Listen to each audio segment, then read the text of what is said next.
Construire une startup avec une équipe solide, c'est pas évident. Parce qu'on est tous différents et qu'on a tous nos propres comportements qu'on tient généralement de nos parents, de notre éducation ou d'expériences passées. Mais quand il s'agit de créer une équipe, particulièrement dans une startup, nous devons nous aligner sur les bons comportements à avoir et particulièrement ceux qui feront grandir l'équipe et grandir le projet. En m'inspirant des principales idées de 2 best-sellers, le Radical Candor, en toute franchise, par Kim Scott, et les 5 dysfonctionnements d'une équipe, par Patrick Lemoncini, je vais vous partager quels sont les principes que j'applique et que je recommande aux startups que j'accompagne.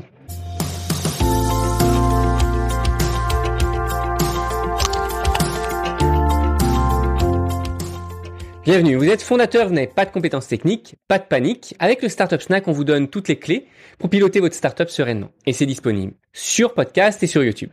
Je m'appelle Amaury, je suis le fondateur de MyCTO Friend et depuis 2013, j'ai accompagné des centaines de startups en tant que CTO. Et récemment, j'ai aidé à organiser plutôt un workshop pour une startup, pour toute une équipe qui est en phase d'accélération, pour justement s'aligner un petit peu sur la roadmap et surtout sur leur culture. Et si on s'accorde à ce que dit donc l'Innovation Lab, Michael J. Scott de l'Harvard Innovation Lab, il décrit vraiment ce processus de cette manière-là. Dans une startup, il faut réitérer tout le temps, que ce soit sur la proposition de valeur, que ce soit pour trouver les bonnes personnes pour scaler et que ce soit aussi pour réaliser notre vision et notre mission. Néanmoins, il y a une chose qui est complètement consistante et qui restera la même tout au long du projet, de manière générale, tant qu'on change pas complètement la direction, c'est justement la culture. Et c'est ça qui est important et il ne faut surtout pas la changer parce que quand on change la culture, c'est comme si on changeait les fondations, on déstabilise complètement ce qui a pu être construit. Et après avoir vu des tonnes de startups, il y a vraiment une espèce d'état d'esprit général que l'on arrive à trouver dans les startups qui sont les plus, qui réussissent le mieux en termes d'efficacité. Alors, pour vous dévoiler un petit peu tout ça, prenons un exemple. Si je vous demandais quel est finalement l'impact de chacun dans une petite équipe, on va imaginer que si on est sur une équipe de 5 par exemple, ça pourrait être 20% chacun. Mais en réalité, ce n'est pas du tout ça, parce que nous sommes un petit peu dans une équipe, une petite équipe d'autant plus, comme une chaîne. Et si jamais il y a un maillon de la chaîne qui a des difficultés, c'est la chaîne complète qui a des difficultés. Donc, si on veut essayer de résumer comment, en un seul mot, on peut rendre cette chaîne plus forte, rendre une équipe plus forte, ça serait avec le mot confiance. Alors, qu'est-ce qu'on met derrière confiance? Qu'est-ce que ça veut vraiment dire? Est-ce que c'est vraiment galvaudé? Je vais vous dire que non, c'est extrêmement précis en réalité. En tant qu'une équipe, il faut être prêt à partager qui nous sommes, admettre ce que l'on ne sait pas, demander de l'aide, mais également aider les autres, ne pas juger, surtout être vulnérable, prêt à être vulnérable, et prêt à être en désaccord avec les autres et à argumenter quand il y a quelque chose qui n'est pas forcément aligné avec ce que vous auriez pu réaliser vous. Alors, je vais détailler les 2 derniers points. Sur la partie vulnérabilité, pourquoi? Parce que si on partage nos forces et nos faiblesses, et tout particulièrement nos faiblesses, ça nous permet aussi de demander aux autres, de nous demander comment est-ce que l'on avance par rapport à nos engagements et particulièrement quand on s'engage à réaliser quelque chose qui est en dehors de notre zone de confort, qui est quelque chose que l'on n'a pas l'habitude de faire. Et le fait de vérifier, de faire un petit check auprès de nos équipes, c'est ça qui va faire qu'on va donner beaucoup plus de chances de réussir. Ensemble, mais aussi individuellement. Quand l'équipe connaît une faiblesse, quand l'équipe connaît nos faiblesses, les membres peuvent réellement nous aider à nous améliorer tout en bienveillance. Et c'est ça qui est extrêmement important, c'est d'être bienveillant. Et c'est aussi super important de comprendre quelles sont les bonnes et les mauvaises excuses. Parce que, qu'on se le dise, on se crée tous de bonnes et de mauvaises excuses quand on échoue sur quelque chose. Certaines excuses sont justifiées et qui peuvent réellement nous justifier le fait qu'on a pu échouer et ne pas forcément nous atteindre dans notre propre ego et dans notre propre confiance en soi. Mais il y a aussi des excuses que l'on se fabrique juste pour pas justement être trop blessé dans notre propre confiance en soi. Et du coup, le fait d'avoir partagé nos faiblesses auprès d'une équipe va permettre à l'équipe de nous montrer, nous renvoyer, avoir un effet un peu miroir de qu'est-ce qui est réellement une bonne excuse et ce qui n'en est pas et qu'on aurait pu potentiellement faire autrement. Qu'est-ce qui est dû à un manque de focus, un manque de concentration, parce que peut-être c'était trop challenging, trop en dehors de notre zone de confort, ou est-ce que c'est peut-être qu'on n'a pas voulu demander de l'aide? Encore une fois, on a pensé qu'on pourrait réussir tout seul Et on avançait à tête baissée et en fait, on s'est pas rendu compte qu'on se fourvoyait d'une certaine manière. Alors, si on écoute et on regarde le bouquin de Patrick Lencioni, ne pas suivre l'avancement des autres par rapport à leurs engagements, c'est réellement un acte d'égoïsme.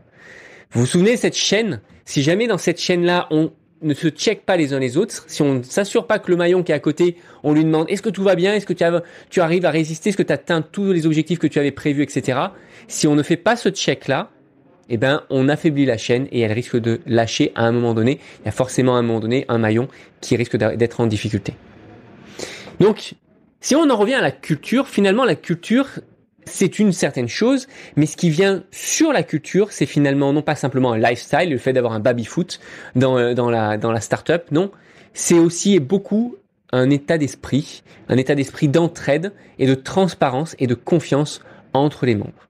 Et d'ailleurs, derrière le mot confiance, il y a un autre élément qui est extrêmement important, c'est quand on a besoin de rentrer en conflit, quand on a besoin d'être en désaccord, par exemple avec la décision qui a pu être prise, que ce soit de notre collègue ou même de notre manager. On peut très bien être en désaccord avec la décision de notre manager et il faut être prêt à partager ce que l'on peut penser sans avoir peur du jugement. Et ça, c'est extrêmement difficile, particulièrement en France, avec les habitudes que l'on a.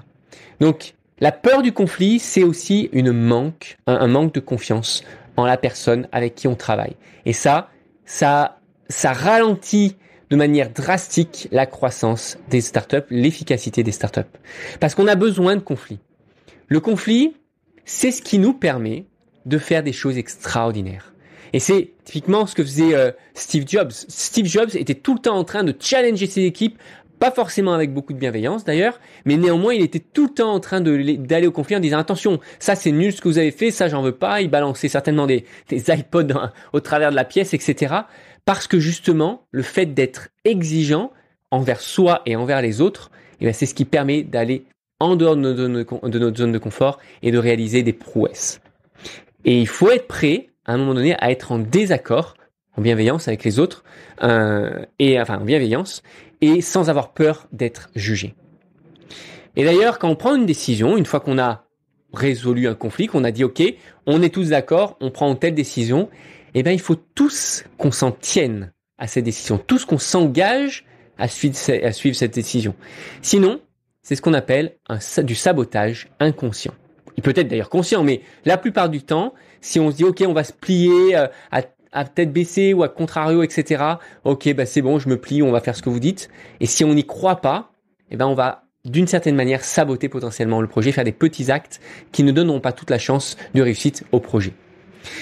Et pour résumer cette notion de confiance et cette notion justement d'être direct et de dire la vérité, le bouquin de Radical Candor, c'est en toute franchise par Kim Scott, résume tout ça en 2 axes. Il y a un premier axe qui est la bienveillance que l'on peut avoir envers nos pairs, envers les personnes de notre équipe, que ce soit nos managers comme les personnes qui travaillent pour nous. Et il y a un autre axe qui est la remise en question frontale. Quand quelqu'un va dans une direction qu'on pense qui n'est pas la bonne, il faut être capable de le remettre en question de suite, sans lui dire écoute, vas-y, essaye et casse-toi la figure, ou alors non, j'y crois pas, mais vas-y. Non, il faut être capable de suite de rentrer en conflit, d'argumenter en tout cas, d'avoir un échange constructif pour essayer de déterminer qu'est-ce qui est finalement le mieux pour le projet. Et si vous n'êtes pas dans cet angle-là, dans le Radical Candor, ça veut dire que vous êtes soit dans un mode agressif, avec potentiellement quelque chose qui peut être insupportable et avec tous les biais qu'il peut y avoir. Soit vous pouvez être dans un mode où vous allez dire « Ok, vas-y, avance » et puis vous allez penser autre chose et allez préparer autre chose. Dans ce cas-là, vous êtes dans un double jeu, vous êtes potentiellement même manipulateur. Ou alors, vous pouvez être aussi avoir une empathie qui est dévastatrice. Et l'empathie dévastatrice, ça se trouve beaucoup chez des personnes qui sont extrêmement bienveillantes, même parfois même les hypersensibles, parce que c'est des personnes qui vont faire tout pour que ça se passe bien et potentiellement pas forcément dire la vérité en face ou ne vont pas vouloir juger. Et ça, ça peut aussi détruire une équipe, détruire l'efficacité et ne pas suffisamment permettre à l'équipe d'avancer. Donc en conclusion, pour construire une équipe qui est efficace, une équipe qui va être forte, c'est une équipe qui non seulement va avoir une bonne culture, mais aussi va avoir un bon état d'esprit, où il n'y aura aucune joie finalement à voir quelqu'un échouer, et bien au contraire, on fera tout ce qu'il faut pour l'aider et éviter qu'il échoue. C'est aussi une équipe où on s'entraide et on va s'assurer que les autres avancent par rapport à leurs objectifs. On va leur demander comment ils avancent, s'ils ont des difficultés et si on peut les aider d'une certaine manière. Et le fait de ne pas avoir cet acte-là, c'est le fait de ne pas demander comment ils avancent, c'est réellement un acte d'égoïsme. Il faut vraiment se le dire. Et le conflit, c'est super, d'une certaine manière, quand c'est fait avec bienveillance, parce que ça permet de réaliser des choses qui sont complètement extraordinaires, et tout particulièrement quand on est sur un projet de start-up. Si vous avez aimé cette vidéo, likez et abonnez-vous pour recevoir chaque semaine de nouveaux astuces sur comment monter et scaler sa startup. Si vous avez des questions ou vous avez un sujet à suggérer, dans ce cas-là, faites-le en commentaire ci-dessous. Et si vous voulez en savoir plus sur notre programme dédié aux startups sans CTO, rendez-vous sur myctofriend.co. À très bientôt.